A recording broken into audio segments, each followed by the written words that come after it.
ታላቁ የህዳሴ ግድብ ግንባታ ኢትዮጵያውያንን በአንድነት ያስተሳሰረ ዳግም የአድዋ ድል መሆኑን ፕሮፌሰር አደም ካሚል ተናገሩ። የግድቡ መገንባት ድህነትንና ኋላ ቀርነትን ለማስወገድ ትልቅ አቅም እንደሚሆንም ተመላክቷል። ለትርንጎ ይፍሩ ዘገባ በፍቃዱ አበበ።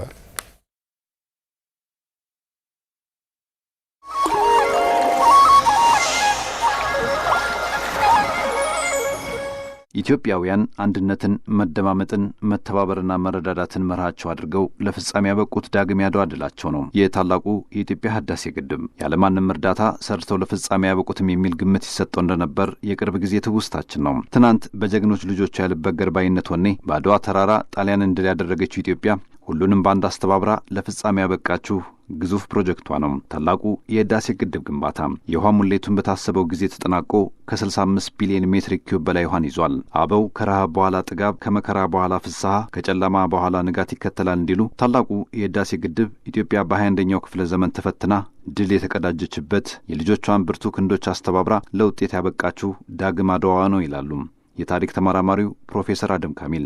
ህዳሴው የኢትዮጵያ ህዝብ የተፈተነበት መድረክ ነው ማለት እንችላለን። በ21ኛው ክፍለ ዘመን ሲታሰብም ሆነ ሲገነባ ትልቅ ፈተና ነበር ያጋጠመው።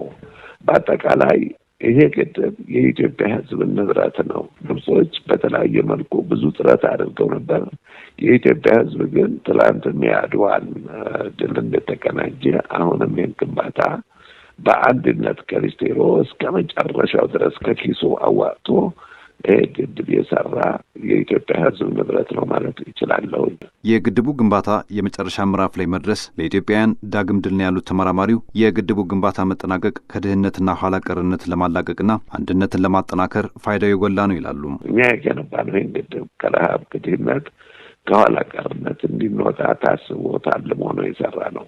ለረጅም ጊዜ ለረሃብ ተጋልጠናል፣ ለችግር ተጋልጠናል፣ ለኋላ ቀርነት ተጋልጠናል እና ይሄ ግድብ ብዙ 80% የኢትዮጵያን ህዝብ ችግር ይፈታል ብዬ ነው የምገምተው በበኩሌ። ታላቁ የህዳሴ ግድብ ግንባታ ኢትዮጵያውያን በአንድ አብረው ከተነሱ ማንም እንደማያሸንፋቸው በግልጽ ለዓለም ያስመሰከሩበት የኩራታቸው የማይደርቅ ምንጭ ነው ያሉት ፕሮፌሰር አደም ካሚል ልዩነትን አስወግደን በጋራ ለመጠቀም መትጋት እንደሚጠበቅም አጽንኦት ሰጥተው ተናግረዋል። ህብረት ካለ፣ አንድነት ካለ ትልቅ ስራ መስራት እንደሚችል ነው የኢትዮጵያ ህዝብ አባይ ወይም የግድቡ ግንባታ የኢትዮጵያ ህዝብ ማደጋ ሲመጣ አንድ እንደሚሆኑ ያሳየበት መድረክ ነው ማለት እችላለሁ።